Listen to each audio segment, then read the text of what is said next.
Well, good evening, everyone. Hello and welcome to the MAPS National Committee's Addressing Maternal and Child Health Disparities webinar series. This series was created to help inform pre-medical students and MAPS associate members about the importance of maternal health and how health policies have affected minority populations, especially in the African American community. My name is Stephanie Taylor, and I am the National MAPS Health Policy and Legislative Committee representative, and I will be your host for this evening.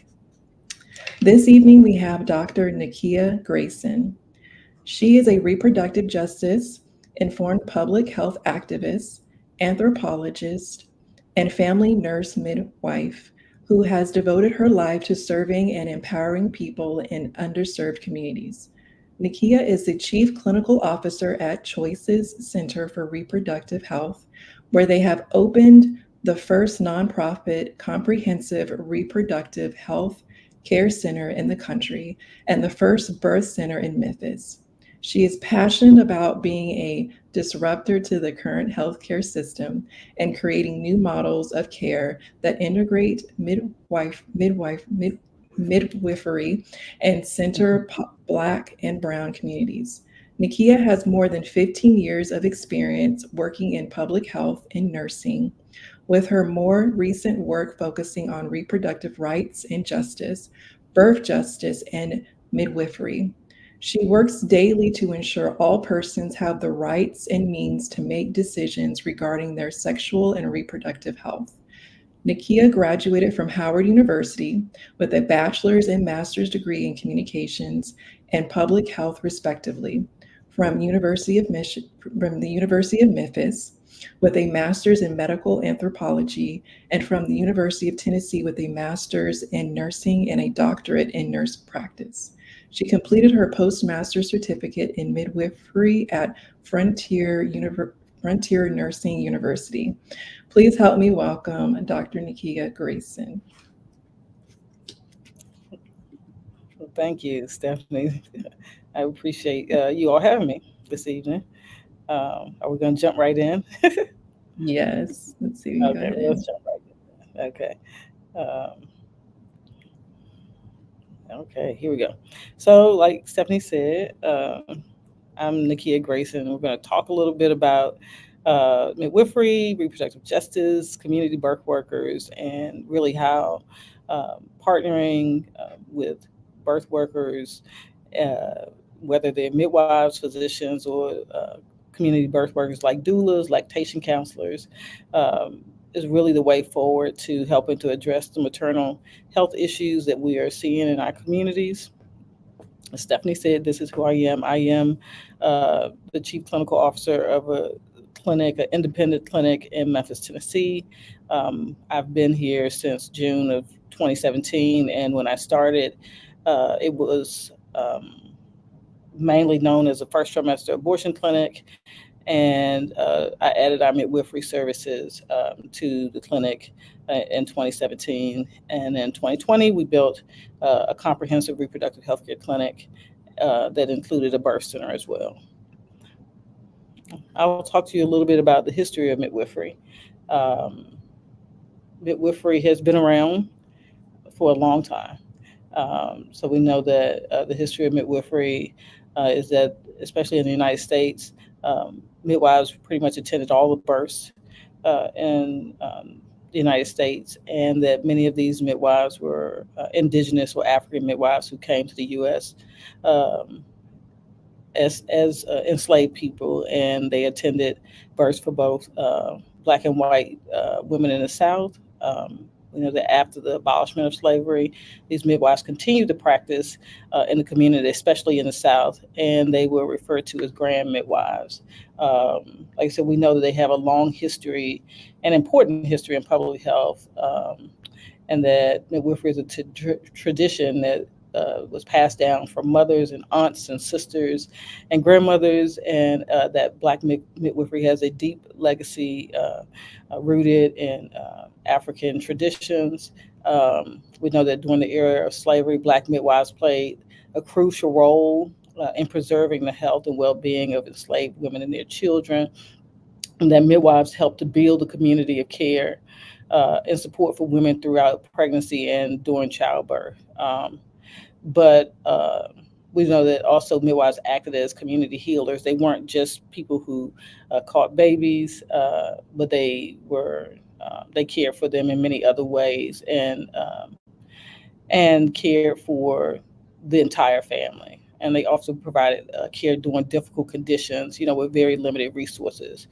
Um, and despite facing significant obstacles such as discrimination and exclusion from mainstream health system, Black midwives continue to provide essential maternal and newborn care in their communities well into the 20th century, especially in the South.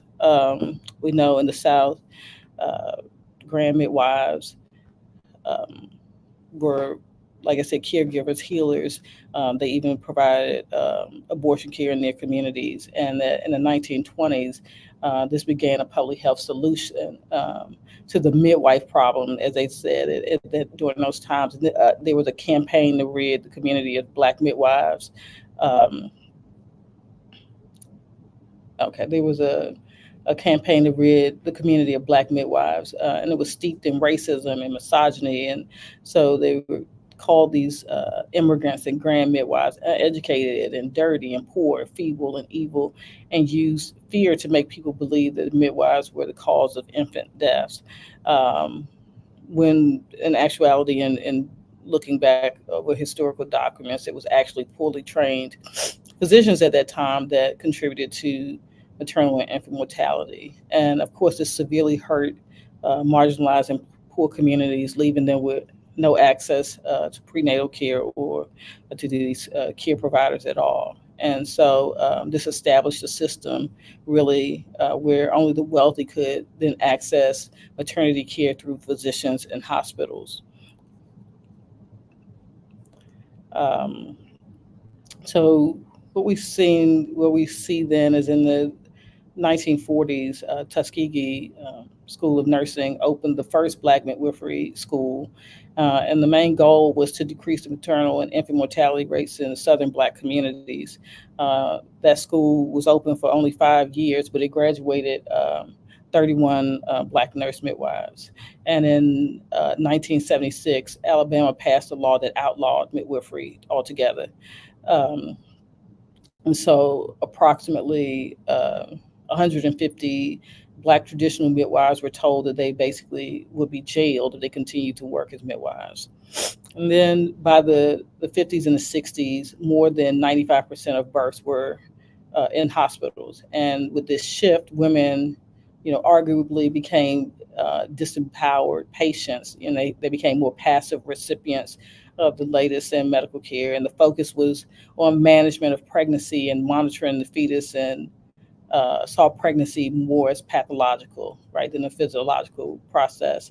And their role as engaged decision makers, these women's pregnant people's roles as engaged decision makers in where, how, and with whom they delivered disappeared almost entirely. And so, in the late 60s and early 70s, there was this new resurgence and explosion in of the interest and growth of midwifery, but this new movement of self-taught, mostly white midwives created a pathway into home birth and empowerment. And this is when we started to see this, like this hippie movement, and more people were, particularly white women, were embracing home birth again. And but this new midwifery movement was virtually white. It was unavailable to Black women and families. And of course, this system continued to persist even well into uh, maybe up into maybe about 15, 20 years ago. And so here we are now, and we've seen this unequal, or this imbalance now in the communities in terms of who has access to midwifery care, and that many people are now having to birth in the hospital with care providers that they may or may not have chosen or known.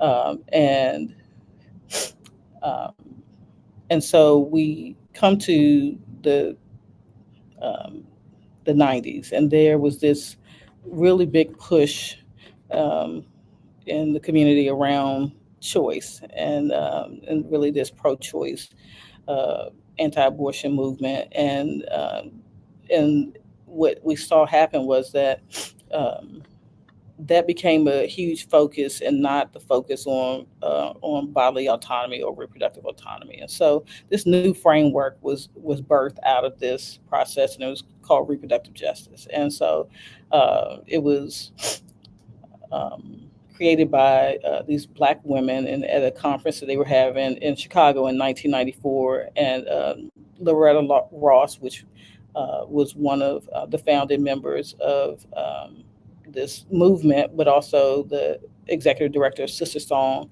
She defines reproductive justice as a human right to maintain personal bodily autonomy, to have children, not have children, and to parent the children we have in a safe and sustainable community.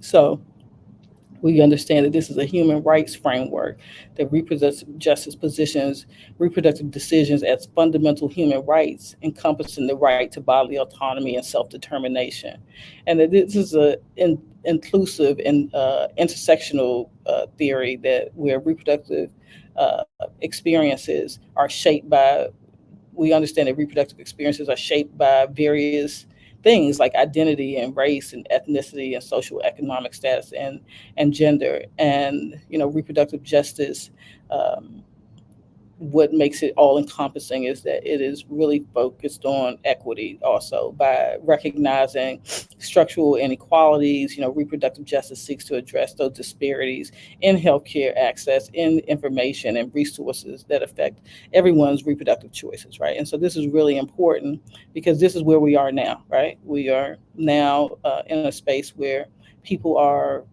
requesting and wanting very different care. And so,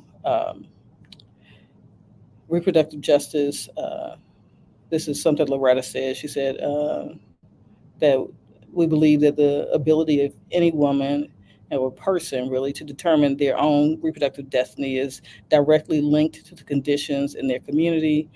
And these conditions are not just a matter of individual choice and access. So we know that in order to achieve reproductive justice, we have to look at all of the factors that affect people's reproductive health, and that's economic factors, their social factors, political factors, their political power, and really their resources and ability to make the decisions that they feel are best for themselves and their families.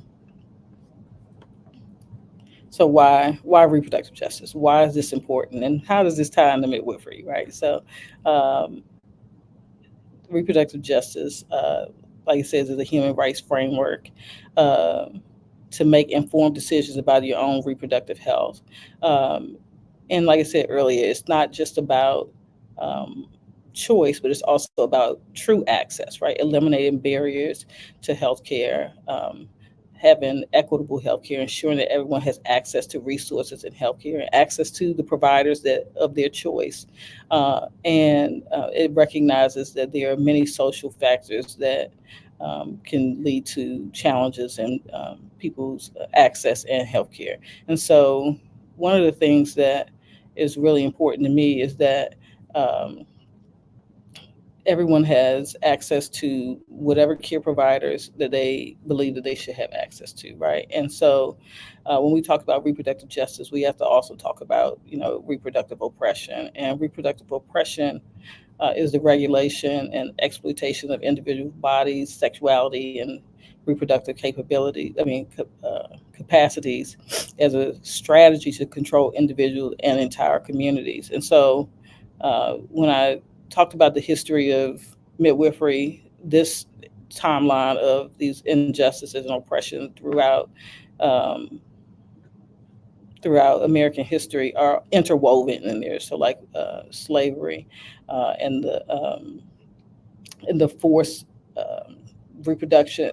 The I'm sorry, during slavery, where enslaved women were often subjected to reproducing to increase the enslaved population, which was seen as a source of labor for plantation owners, and where enslaved women were sometimes used as breeding stock to produce more enslaved individuals. which of course led to severe bodily violations of bodily autonomy. And then, of course, forced sterilization and the eugenics movement of the early 20th century, which led to forced sterilization, particularly targeting marginalized communities, including people with disabilities and people of color. And then we saw, segregation and reproductive control in the mid 20th century, where women of color were subjected to segregation in healthcare settings, including reproductive healthcare. This limited their access to quality services and information. And then, of course, coercive birth control practices. An example is the distribution of birth control pills to Puerto Rican women without informed consent, and that of course happened in the 20th century. And the targeted marketing of long-acting reversible contraception to low-income and minority communities in the mid 20th century without providing a range of options. Unfortunately, this is still happening today.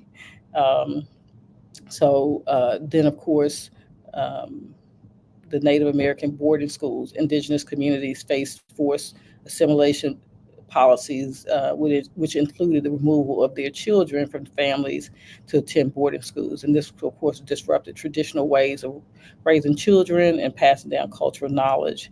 And then, of course, reproductive justice in the carceral system, where incarcerated individuals, particularly women, have faced reproductive injustice such as forced sterilization and inadequate reproductive health care within correctional facilities, and these forced sterilizations of women with mental illnesses, poor women, women of color, and Hispanic immigrant women.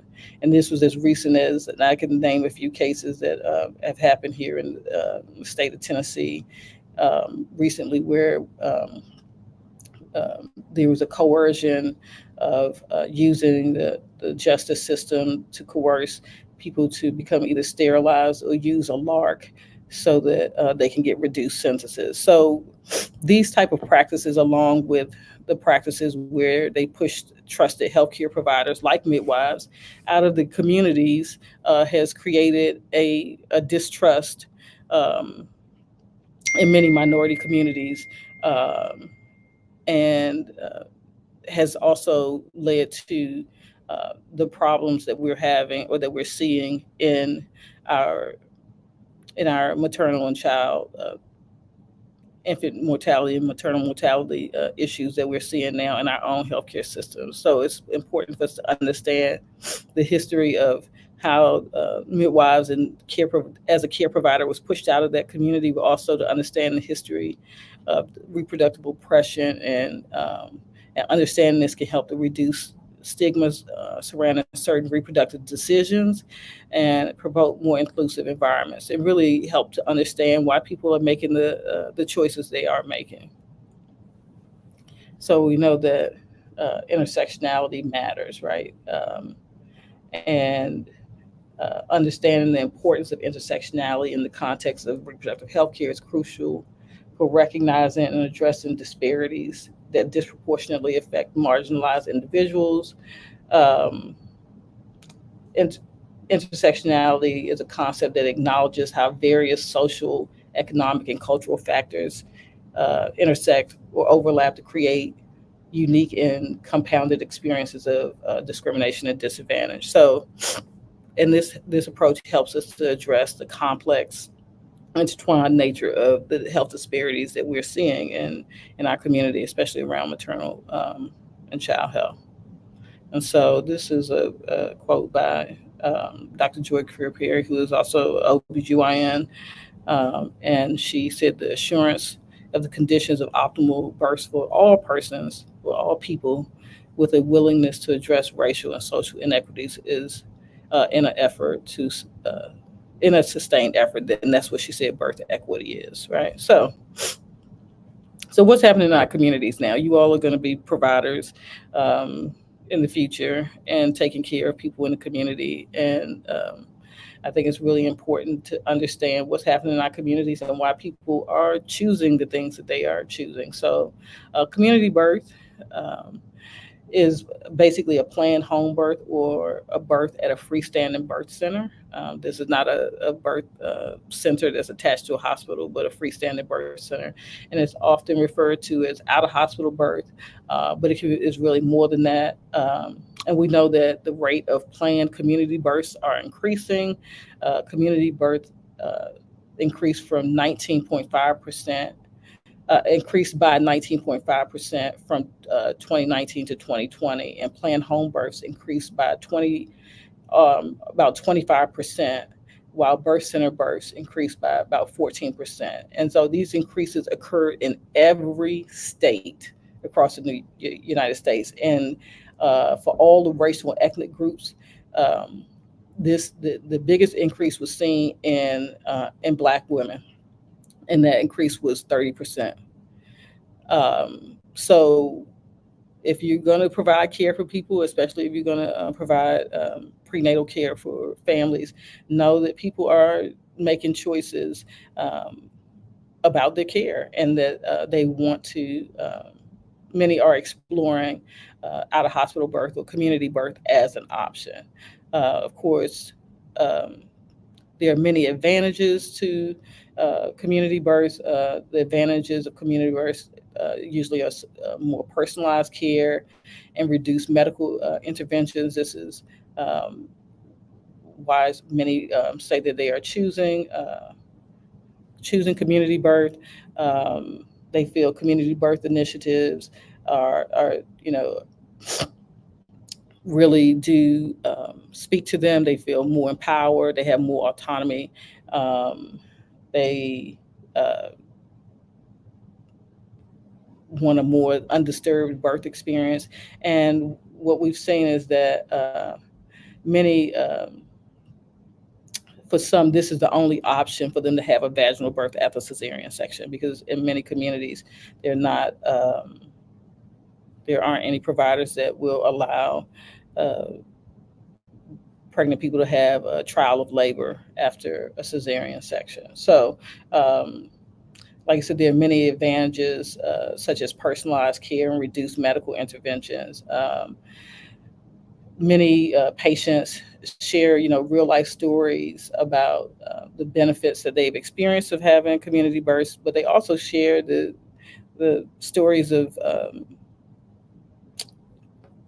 the bad stories. I don't want to say horror stories, because I don't want to make it seems like all the stories are bad, but many of them share stories where they feel like they were disempowered. So, but there are many challenges that are that people who choose community birth and community birth initiatives face, such as access and regulation. But we'll get into that a little bit more. So, like I said, we're seeing a rise in home birth and community birth practices, and like we've seen this rise across all the states. So people are making more educated and more informed decisions about where they choose to birth and who they are choosing as providers. Here we go. In California, it says out of hospital births on the rise in California, and it has steadily risen with, as you can see in the blue, those are home births, um, and uh, and then the yellow is freestanding birth centers. Now there are not as many freestanding birth centers in the United States. There's only about 400 freestanding birth centers across the country. And in Tennessee, where I am, it's only two. So we have one here in Memphis that we opened in 2021, and then the other one is in Nashville. Um, let's see. And so, of course, like I said, this is just showing the continual rise and in these practices. And so, in Massachusetts, they saw a 47% increase in families opting to have a home birth, and that's a huge jump. So, all the headlines are telling us um, that people are wanting something different, right? That we have a Black maternal health crisis. We know what the data is saying that Black pregnant people are 3 times more likely to die from childbirth complications than their white counterpart, that Black babies are more likely to experience infant mortality than their white counterpart. And so um, people are really becoming alarmed by these statistics and starting to take notice, right? So uh, more interventions are being put forth. And so one of the things that we're seeing is we're seeing more community-based doulas and community-based midwives. And as these headlines show you, um, there's a lot of data to support uh, access to midwifery care and access to doulas and access to community health workers as ways to improve outcomes for uh, birthing people. So, as you can see, the headlines talk about doulas, they talk about midwives, and they talk about community health workers as a way to improve maternal health outcomes in our communities. And people are taking notice. Pregnant people and their families are taking notice, but also many organizations are taking notice as well. And some of the organizations that are really doing the work to address these are organizations like Black Mamas Matter Alliance, which is a Black women-led cross-sectional alliance that centers Black mamas and birthing people to advocate for themselves. They drive research, they build power, and they shift culture for Black maternal health, rights, and justice. They really are focused on changing policies, so they work on introducing and advancing policies grounded in, like I said, human rights framework that addresses Black maternal health and inequities, and really are working to improve Black maternal health outcomes. And of course, they work also, like I said, to shift the culture, to redirect and reframe the conversation on Black maternal health and amplify the voices of Black mamas. So those stories are really important, sharing those stories and amplifying those stories. But also the Birth Lab, which is located in British Columbia. It's run by Dr. Sira Swati Vedam. She is a nurse midwife as well. Um, and she's a nurse midwife as well, and she facilitates a lab that's a community-based participatory research lab, uh, and she's worked really hard to bring about knowledge and translation around equitable access to high quality perinatal services. Her focus, of course, is on four domains, which is person centered. Measurement of equity, quality, and safety. But she really works on collecting data around midwifery care, midwifery access, and so uh, her birth lab, and if you go to her site, they have amazing data there. And also, she has collected data from all 50 states and processed that data, and it gives a really great snapshot of what the outcomes look like and what the landscape looks like in terms of access to midwifery care in those states. Let's see. Did I lose? Okay, there it is. So, so why community birth workers are imperative to improving health outcomes? So, community birth workers, those include midwives, doulas, lactation counselors, and community health workers.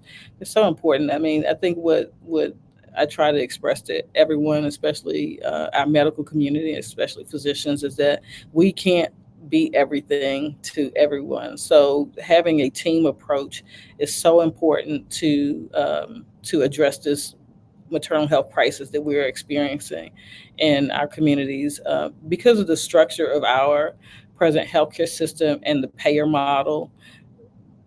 If you are not seeing, a large number of patients in a day, um, the reimbursement is not all that great, right?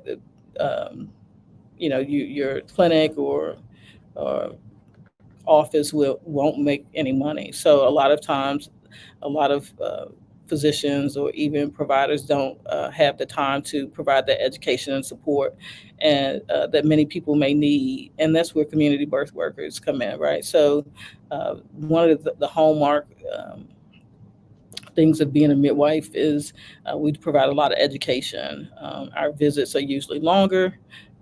In our clinic, our initial visit is an hour, and our return OB visits are usually 30 to 45 minutes. And so we do a lot of education and counseling and support. But also, what's really important is that we are providing culturally competent and holistic care, during pregnancy, childbirth, and that postpartum period. And we're addressing people's unique needs and providing that emotional support. Education is empowering, right? So being able to provide that education for families on ways that they can improve their own health outcomes and play a really active role in their own care is really important. Um, Community birth workers also positively impact reproductive health, like I said, by providing that emotional support, but also what the data has shown us is there is a reduction in medical intervention, so fewer C-sections, and really, especially in our birth center, all of the births here are unmedicated, and that's a person's choice. And so that ability to be able to move freely and to trust their body and trust the process is a really important and empowering experience. Experience. Of course, uh, community birth workers have been shown to improve breastfeeding rates and enhancing maternal and mental health outcomes in our community. The breastfeeding rates among Black families was 59%. But specifically, the patients that we care for, it is actually at 98%. And when I looked at the data a few weeks ago, it was 93% even at the 3-month visit. So having that support that really does help reduce the disparities. I know that representation matters, so race concordant care and has the potential to, of course, reduce healthcare disparities by addressing systemic issues and build stronger relationships between healthcare providers and communities.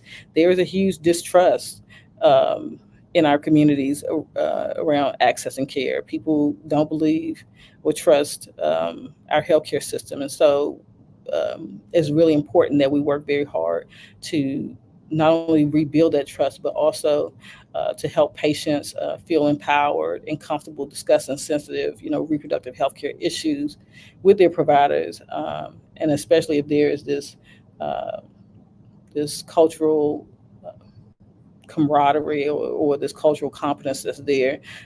It usually leads to continued and better health outcomes. So, like I said, representation does matter. It is important, right? And so um, that that care, that support from throughout your pregnancy, from the beginning to the end, even that postpartum support, where birth workers, including lactation counselors, they play a critical role in that postpartum support. And what we've seen is this helps individuals navigate not just breastfeeding challenges and postpartum recovery, but it's also has led to improved long-term mental health, right? And we know that that's a huge issue right now, that we have a shortage of mental health workers in our community. So uh, I feel like at this point it's all hands on deck. So this is a all the pictures I've pretty much been using there from our birth center. This is actually one of our birthing tubs, and one of our midwives standing on the side. But this couple who was using hydrotherapy for labor pain management. But it's definitely a very different way to practice and to care for families, but it's definitely empowering. And we've seen some amazing outcomes. So we know that providing education so people can make informed decisions is important. And we have to do more than use words like shared decision making and informed consent. But true informed consent is where medical providers um, provide people with all of the options, and we must understand for there to be informed consent that we also have to have informed refusal. So people may refuse services, and we have to learn how to kind of deal with that. But so saving lives through community birth workers, we know that, like I said, we've seen By using community birth workers, we've seen a reduction in maternal mortality rates by lowering rates of maternal complications through attentive care, timely interventions of high risk pregnancies, and appropriate interventions, and definitely advocate for patients' rights and, like I said, informed consent. And one of the things that is really important to us, especially in our clinic, is that we go over all of the options with our patients, and we talk to them about what any decision, the risk and benefits of all the decisions that they make, and then we just really try to honor those decisions that they make. Let's see. So what can we do? What can you all do as future birth workers, right? Or I'm not sure if you're going to be birth workers, but as future providers. So I think one of the things that is really important is building collaboration with birth workers is essential to improving the maternal health outcomes that we are experiencing in the United States, because it will lead to more patient-centered, evidence-based, and culturally sensitive care. And this collaboration can reduce medical interventions. It'll help improve access to care and address the disparities in maternal health, and ultimately contributing to healthier pregnancies and better birth experiences for all. It's not just about having a healthy baby. It's not just, like I said, holding that baby in your arms. That the experience that they have throughout pregnancy, and especially during childbirth, is pivotal to how they start off as parents. So I think it's really important for us to protect that space and to really listen to our patients. One of the things that's really important to me in our clinic is that we recognize our patients as the experts of their lives, and that they are an important part of our team, and that we really work hard for them to be very interactive in their care. And so we tell them all the time, you're not coming here to just check yourself in, and we do an assessment, but that is really important to us that um, they work really hard with us to have the birth experience that they want. Of course, also collaborating with uh, birth workers, specifically midwives in the community, um, could expand access to maternal care, especially in underserved and remote areas. Midwives, for example, can provide care where obstetricians or physicians may be less accessible. Uh, Let me go back and say that I'm a nurse midwife. Nurse midwives practice in all 50 states, and that we do not only care for pregnant people. In our clinic, like I said, we have a comprehensive reproductive healthcare clinic. Um, we do gender affirming care. So we have about 250 transgender patients that we care for. We do wellness and GYN care, and we do prenatal care, um, birth and postpartum care. And our postpartum services are actually uh, much more robust, and people stay with us in that postpartum period for a year. We have a postpartum group, and we have a lactation group that continues to follow people after they've given birth. So many physicians and can't provide that level of care. So I think it's really important to recognize that these are resources in the community that can help address the maternal and infant mortality issues that we are facing. And that, like I said in this last bullet, their work is essential, ensuring that no one is left behind in healthcare access, right? And it's so important um, because what we're seeing is this huge disconnect here in Tennessee.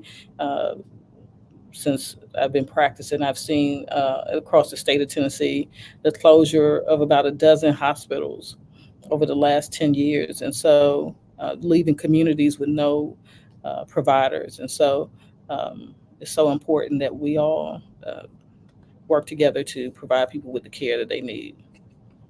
So let's see. Um,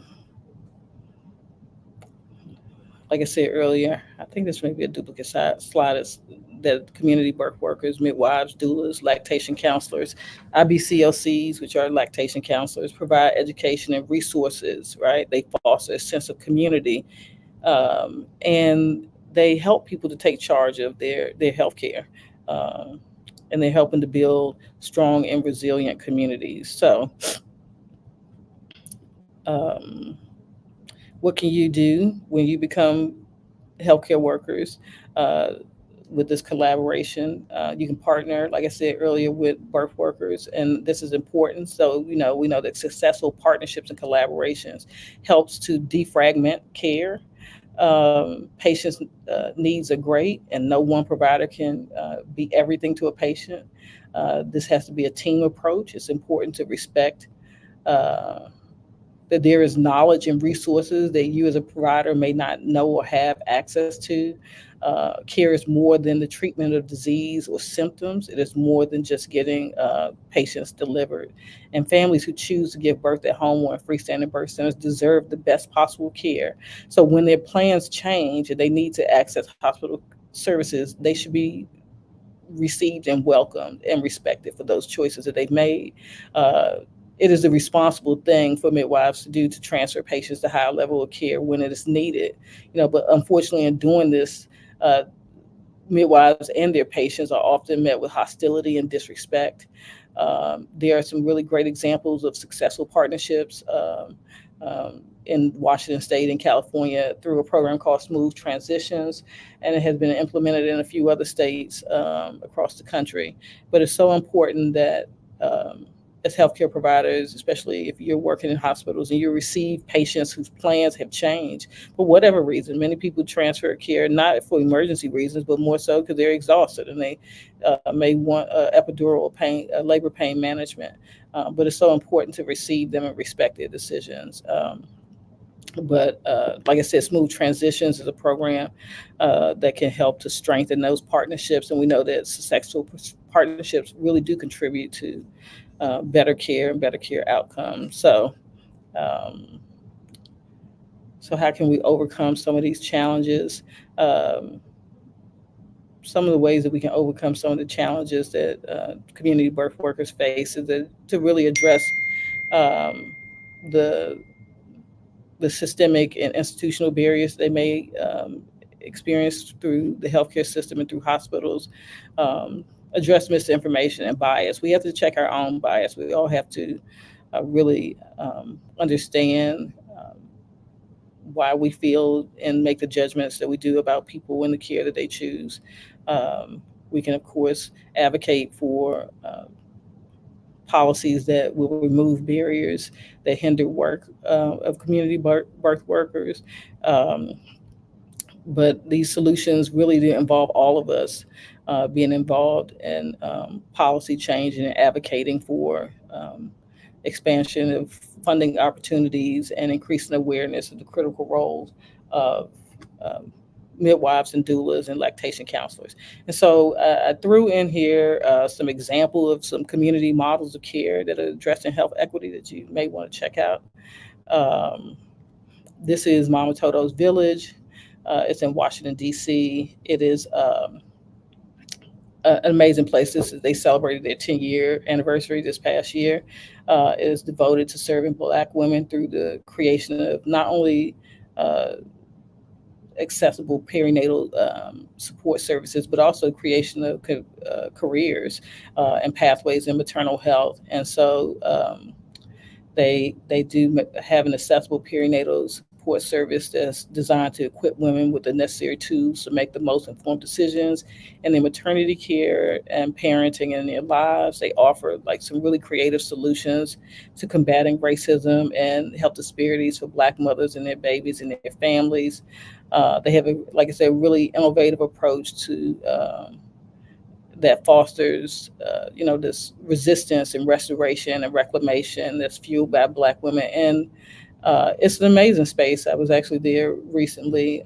They have a staff of over 40 that provide um, doula service as well as lactation services, but they also have um, navigators, healthcare navigators, community health workers, navigators that help people to navigate the system. So people who have very specific diagnosis or have high risk pregnancies that need extra help and attention, they provide it for them. They do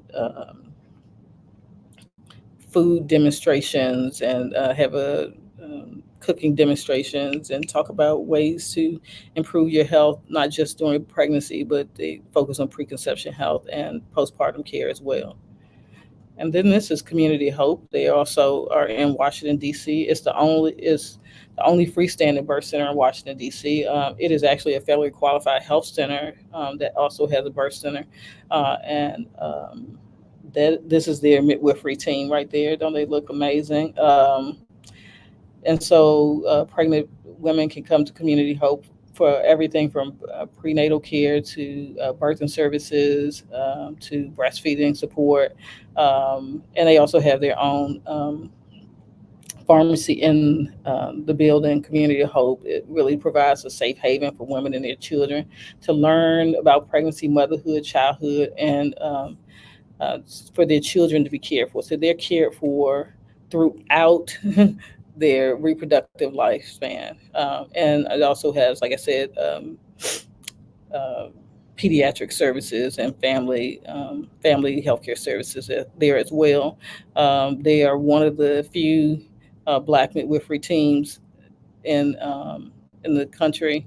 I failed to say this when I was talking about midwives, especially Black midwives. Presently in the United States, they're a little, they're about, when I last looked at the numbers, about 1,000, a little over 1,000 Black midwives in the United States. That's the entire United States, not one state. And like I said, I live in Tennessee, and when I was doing research, what I found was in the 1930s and early 1940s in Tennessee alone, there were over 2,000 midwives. And so now for there to only be about 1,000 Black midwives in the country as a whole is um, is really sad. So this is another project. This is Birth Detroit, and Birth Detroit, like I said, embraces a community organizing approach to birth center development. They're rooted in deep equity and meaningful partnerships. They actually have been raising money to open the first freestanding birth center. The mission of Birth Detroit is to make midwifery safe and to provide high quality midwifery care, um, and just a loving environment for pregnant people for birth and beyond. They are a team of birth workers and birth advocates and public health leaders. And they, like I said, they're working to open the first birth center, freestanding birth center in Detroit. They just actually finished their capital campaign. And I talked to Leslie Welch today, who's one of the founders. And so they plan to be open in the summer. So it's really exciting to see what they're doing there, not just for the community, but also the policy work that they're helping to shape um, around midwifery and birth workers and access to care in their communities.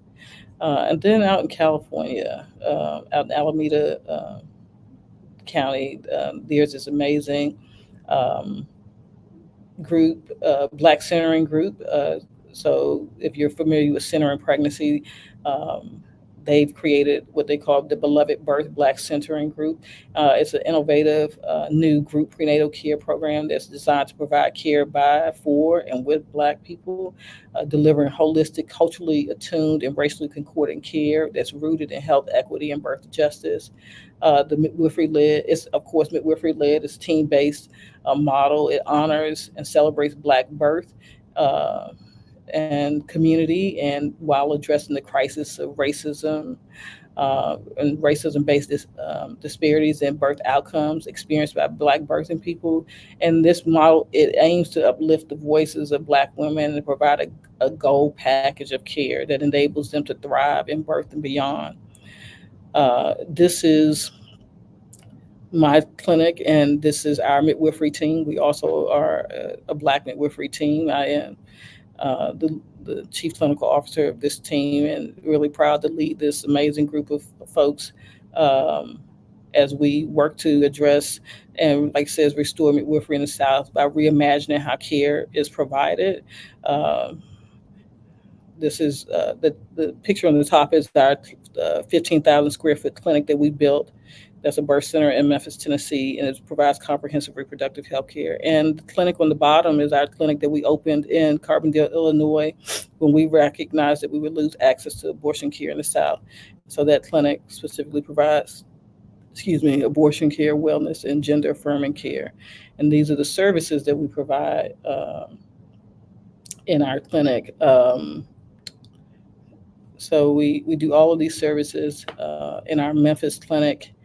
And like I said, in our Carbondale clinic, we provide abortion care access. Our clinic is, as many of these other clinics and projects that I highlighted, are rooted and grounded in reproductive justice theory. All the clinics that I highlighted are Black midwifery led, and they are all have Black midwifery teams and Black birth workers recognize the importance of this race concordant care. Choices, we provide high quality, non-judgmental, patient-centered care, and we recognize, like I said earlier, that the patients really are the expert of their lives, and we want them to be extremely active in their care. So in our care, we have hybrid into individual care as well as group care, and we do collaborate with OBGYNs and specifically MFM, doulas, lactation counselors, social workers, and childbirth educators. We our in our care, our patients in that first 6 weeks of postpartum, they see us 4 times. We do home visits as well as have visits in our clinic, and then we have, like I said, a year-long postpartum group and lactation group. So so I say all of to say that there's a lot of stuff that we can do, right? We can, as future providers, there are a lot of things that you all can do to help to advance reproductive justice. But not only that, but to partner with community birth workers, to partner with midwives, to partner with doulas, to partner with lactation counselors and community educators.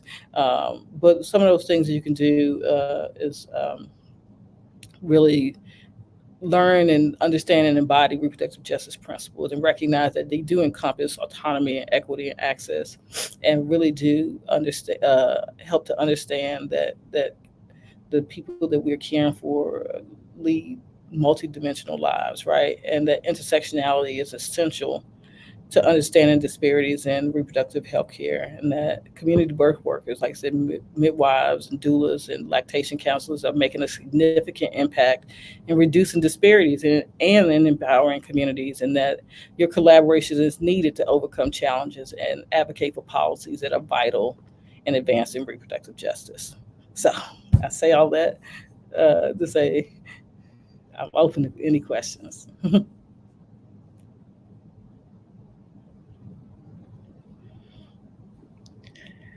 All right, thank you, Dr. Grayson, for that very valuable presentation. I think one of the participants viewing the presentation kind of made that same comment. So now, as Dr. Grayson mentioned, we are now going to move into the question and answer portion of the event and take questions from the audience. And Dr. Grayson, I did, your presentation was very, very informative.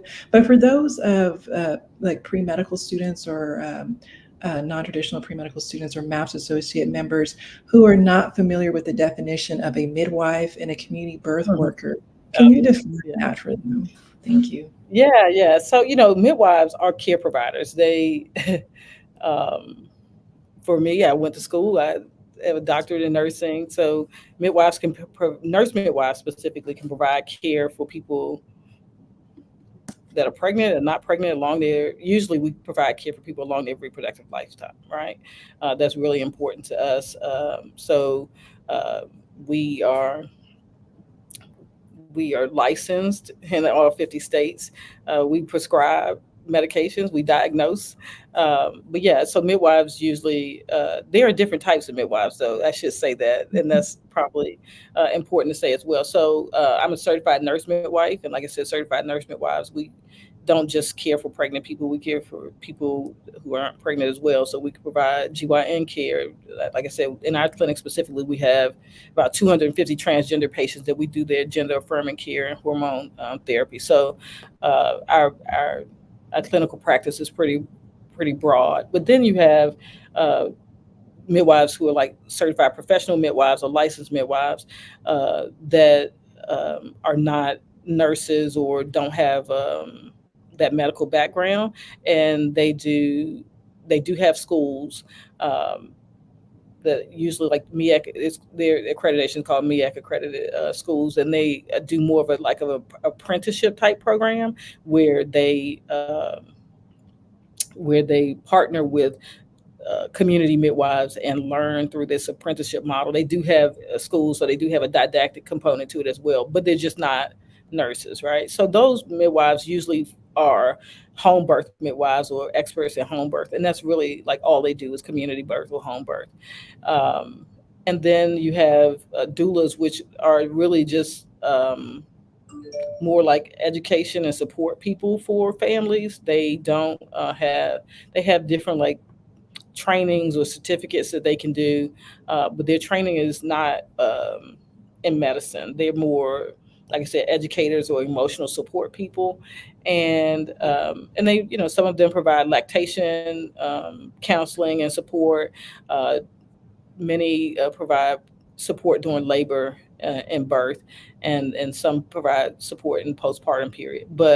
Um, but yeah, but they don't have any medical background, so they can't diagnose or prescribe or anything like that. Yeah. Well, thank you for answering that question and for providing that distinction about there are different midwives as Yeah, well there are too. different. They're different midwives, and also they're different midwives based on also the states. So, like I said, like nurse midwives, like myself, we can practice in all 50 states, whereas certified professional midwives or community midwives, um, the laws are different from state to state. So here in Tennessee, they can be licensed as certified professional midwives to do home birth, but in Mississippi, they don't have that. Right across the bridge, they don't have that distinction. So they don't have legislation that allows them to have that certificate in practice in Mississippi. In Mississippi, they're actually illegal, and they're not necessarily any laws to prohibit them, but they don't support it. So the only legal midwives in Mississippi right now are nurse midwives. Yeah. Okay, thank you for that information. As you mentioned, it does vary from state to state. Yeah. So this you kind of touched on your presentation, but I guess I wanted just more information. But according to the Government Accountability Office, midwives provide during pregnancy and birth and may attend births in hospitals, birth centers, or homes. In addition, Mhm. in 2021, midwives attended 12% of births in the United States. So, how have Yes. midwives made a difference in the number of birthing experience for women of color? Yeah. African American women, indigenous birthing individuals.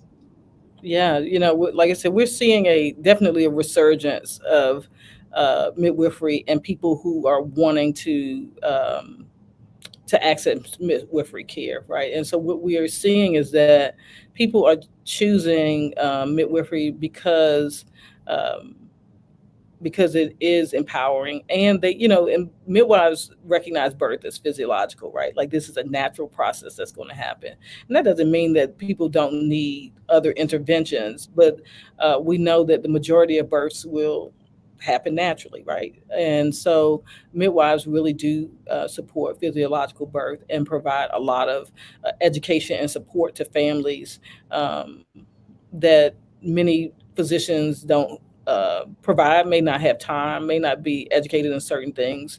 Um, and I think that what we're seeing in the birthing numbers and experiences of women of color is that they're looking for something different. They're feeling more empowered. They want fewer medical interventions, right? Uh, and I think that what also has happened, unfortunately, is because of the statistics and the news and the focus on this, is that people are really scared. And so many of the people that we see that come into care, one of the first things they say to me is that I don't want to die. I'm like, oh, wait a minute. Okay, why are we starting there? Why we start, not I want, a water birth, which is what they also tell me too. But no, many of them do come in, and the first thing they say is, I don't want to die. And so I think that um, because of the news and because a lot of the things that people are seeing in the news, it has scared people, and that they are becoming more informed. They're reading more. Hey, everybody is Dr. Google, right? Everybody goes to Google, and many of them come in and tell me many things, and sometimes bring me articles to read. So, I think that but I think midwives are providing people with a safe space to really labor in the way that they want to, right? So, like I said, you saw in one of those pictures, like we had people that we have these huge tubs in our building, and uh, they get in there, they use hydrotherapy, we use body mechanics, all of these things to really help uh, to to help them through labor, right? And so that emotional support can really mean the world, a world of difference for people. So yeah, I think that, like I said, especially in our community, we have seen um, a lot of people who are interested in our care and that come into care pretty regularly, and they want something different. Yeah. Well, thank you. Yeah, I do agree, like having that education to help empower individuals to be more knowledgeable about their options as far as birthing, and having that mental health support there is very important and valuable, especially postpartum as well, as you Yeah, mentioned. absolutely. I mean, because like I said, the majority of people that come to us want to have an unmedicated birth, and you really have to prepare yourself mentally to have an unmedicated birth, Mhm. right? And so, it's you have to be active, you have to be moving to help that baby to navigate that space and to come out. So we encourage movement. There are many things that we do. We have patients whose babies are OP, meaning that they're turned a way that is not the best way to come out or the easiest way. We do a lot of body mechanics to help that baby turn, and we found a lot of success in that. So let's see, someone asked us questions. They said, do you think OBGYNs should complete trainings that community birth workers complete for the knowledge? I mean, I think that it could be helpful. I definitely think that there are a lot of things that they can learn, right? Nurse midwives practice in all settings, in the hospital, birth center, and community, and out of hospital was community births and birth centers. And I've been in the hospital, and I had privileges at the hospital. And I will say that uh, when I was training, and I worked as a nurse on labor and delivery, and trained at a teaching hospital, those physicians never saw a medicated natural birth. They didn't know what it looked like, right? So I think that having that training and understanding can definitely help, and definitely help in understanding why people are making the choices they're making. People want to be able to move, and we know that movement helps, right? And so movement helps. Having that emotional support, and really also being able to be in the position you want when you birth. I mean, they can.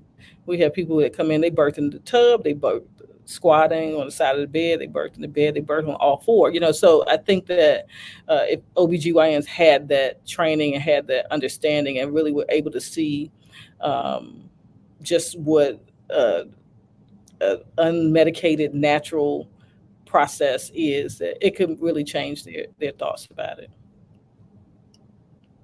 It sounds like it could be game changing.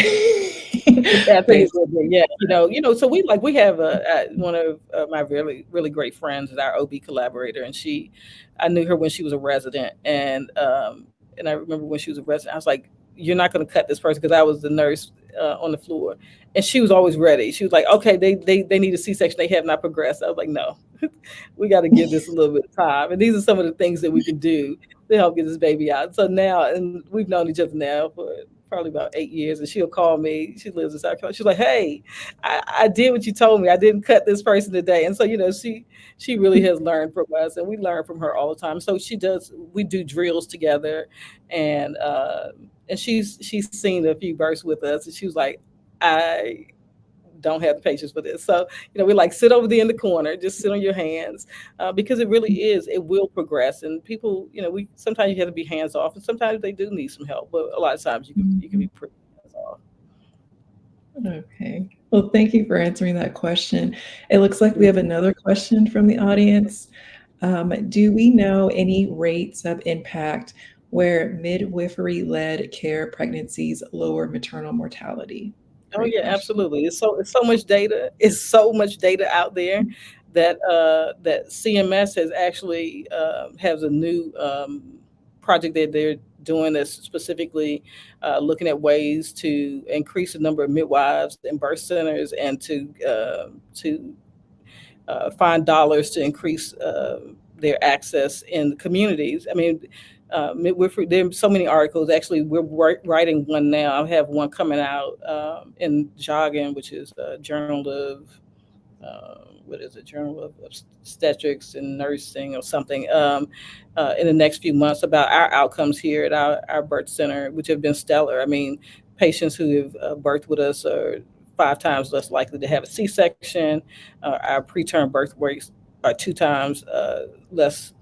2 times less than the national average and the state average, and we've seen this across the board. So it's not just us. I mean, there's so many studies that have shown that midwifery-led care will help to lower the maternal mortality rate, but also to lower the C-section rate and increase breastfeeding rates, as people who are more happy with their birthing experience as well. All right. Well, thank you for answering that question. Let's see. So I have a question in regards to, this is more specifics, and this is a statistic I got from, according to the University of Michigan Medical School, nearly a quarter of Black women between 18 and 30 have fibroids, compared to about 6% of Caucasian women, according to some national estimates. By age 35, that number increases to 60%. Black women are also 2 to 3 times more likely to have recurring fibroids, to suffer from complications. How do fibroids affect the development of the fetus, and even through the process of how midwives care for their patients? Yeah. Well, depending on where the fibroids are is depending on how it will affect the growth of the fetus. Um, yeah, we're really particular about people who have out of hospital birth, right? We want them to be low risk. So depending on where those fibroids are located, will determine if they can stay in an out of hospital setting. That doesn't mean they can't have midwifery care. What we usually do is then collaborate with either OB or maternal fetal medicine specifically, and they visit maternal fetal medicine, and I have continual, growth scans and ultrasounds done. We, of course, are definitely seeing patients who have fibroids, right? We care for, specifically in Memphis at our clinic, we care for a predominantly Black community, and we know that fibroids are higher risk in Black women. And so, uh, like I said, depending on where the fibroids are, if they're intrauterine or sometimes they grow on the outside. Of course, we know that fibroids can cause IUGR, which is intrauterine growth restriction for fetuses, and cause them to not grow as grow as big. I don't want to use the word big. That's not the right word. As they would normally grow. And so those things have to be monitored, which is why we do collaborate with maternal fetal medicine to do those growth scans and to make sure that they are still a safe candidate for out of hospital birth. So we have had some patients who we've had out of hospital that have fibroids, but we also have some that we take to the hospital because, like I think I mentioned earlier, we midwives can provide care in the hospital too. So we had privileges at the local hospital and would just continue their care there and deliver them in hospital if we felt it was necessary. Oh, wow. Thank you for answering that question. Let's see. So, Dr. Grayson, what are some challenges that midwives and community birth workers face currently? Yeah. Um, I think so. One of the biggest challenges that we face is actually from the medical community, right? Especially like physicians and hospital systems that don't that have practiced in a certain way for so long that they don't want to recognize us as care providers. Um, and specifically in Memphis, there's only one hospital that recognizes or credentials midwives. We have like 7 major hospitals here and only one credentials midwives. So that's problematic. Physicians and medical associations that try to limit our scope of practice through policy and regulations about licensures. That's a huge barrier and challenge. For doulas. Doulas are facing, some challenges in terms of being able to be in the hospitals with patients. Some physicians in the community, and specifically in this community, have letters that they give to their patients saying that you can't have a doula if you're going to have care here. Yeah. So there's a lot of pushback against um, midwives and doulas and any community birth workers who are providing education and support, which is unfortunate because we're not a threat to the ability to practice. But what we're trying to do is really be a part of the care team. And so, like I said, so even for us as midwives, and I use our clinic as an example, and like I said in the presentation about transfers, when we have to transfer to higher levels of care, we get pushback, we get treated poorly, we get talked to crazy. If a person who's birthing with us in our clinic chooses a hospital that's we partner with one specific hospital. That's the one actually that credentials midwives. But if that patient, if they're not in, if it's not an emergency, they can really go to any hospital they want to, and if they choose another hospital, and we call to give report, they won't take report. Then when the patient gets it, they treat them poorly, and it's just so unfortunate because it's not necessary. And so yeah, it makes it harder to be able to practice in the community. But our hope is um, that through our continued success and through this grassroots efforts that we've seen in terms of the community demanding this type of care, that we will see a change in how we are received, right? And so Mhm. um, that's been my hope, and been the work that I have been working on for the last 7 years. And I may not see all the changes that would come, but hopefully the work I've done is a introduction, and I'm hoping it opens the door to that change that we hope to see. That's great, and thank you for providing that feedback. And this will be the last question. As future, medical students, and as this webinar series is tailored to pre-medical students, and you mentioned this a lot in your presentation, how can future pre-medical students create change and support midwives and community birth workers? I know you mentioned partnering with lactation um, Hmm.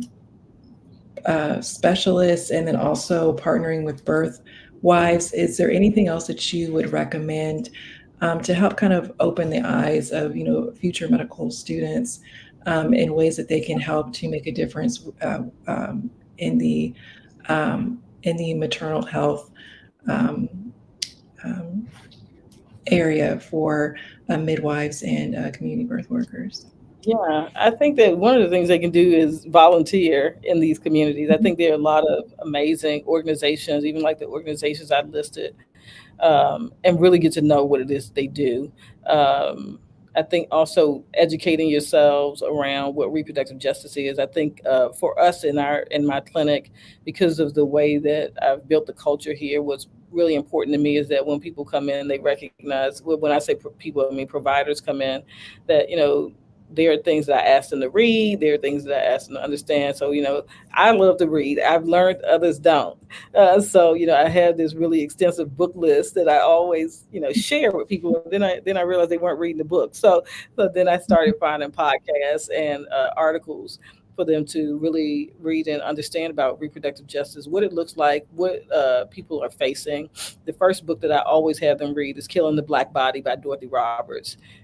Is I mean, I read this book actually myself every few years, and it's amazing. And every time I read it, I feel like I've learned something different. So I think really understanding, having a good understanding of what is really happening in our community, right? Mhm. Um, and then Sure, yeah, I can share the list with you. Then I think the other thing that's really important is recognizing that even as physicians or as any type of provider, we don't know everything. You know, we don't know. We can always learn something new, and that we really we should be lifelong learners and really um, welcoming of different views and knowledge, but also recognizing that birth is not pathological, that pregnancy is not pathological, and that it's a physiological process, and that we don't have to um, look for ways to intervene and speed birth along and help this process along. And don't get me wrong, I'm not saying that people are not sick. There are some people that are sick before pregnancy, and they bring those same illnesses and comorbidities to their care. But for the most part, people are gonna have just a natural pregnancy, right? And so how do we support that, and how do we get away from being afraid of that? And then I think that the other thing that I've really seen, and whenever I talk to like residents, OBGYN residents, they're so focused on risk and this aversion to risk, and also um, being sued, or litigation. And what I found, and what you'll find in the literature, is that usually midwives are not usually sued, right? And part of the reason is because we have developed this relationship with our patients, and even if they don't have the birth or the outcome that they necessarily wanted, they know, because of this relationship that we have developed with them, that we did our best for them. And I think that's really important. And we got to stop treating people like they are a number, or like they are, we're treating their disease process, and really honor their humanity and treat them with dignity. And so that's a really important um, part of being a birth worker. But I would definitely share my book list with you, and I'll share the list of like the articles and podcasts that I give to everyone. And like we have a fellowship program, a midwifery fellowship program, and so when they come in, I expect them to read these things or to listen to these things, and then we do have discussions about them, and they tell me all the time, they're like, okay, it's like being in school all over again. But really, it is a deconstruction and a reconstruction of ourselves through this very different reproductive justice, social justice lens. And so I think that's so important, to be able to provide care to a community that has been hurt. Well, thank you for enlightening us and help us to kind of open our minds and kind of to kind of utilize some of the information that you are going to provide for our future physicians. And thank you again for your presentation, Dr. Grayson. It was amazing. We appreciate we appreciate your support of the SNMA and our pre-medical students as well. So thank you all again for joining us for the Addressing Maternal and Child Health Disparities webinar series. Don't forget, the Student National Medical Association will be hosting its annual medical education conference on March 27th through March 31st in New Orleans, Louisiana. Everyone is encouraged to try to attend AMAC 2024. If you are not a member, please go to the snma.org site and find out how you can become an organization member. For updates, please make sure to follow us on Instagram at national_SNMA_maps. And thank you again, everyone, for joining us this evening. Take care. Thanks for having me. Thank you, Dr. Grayson.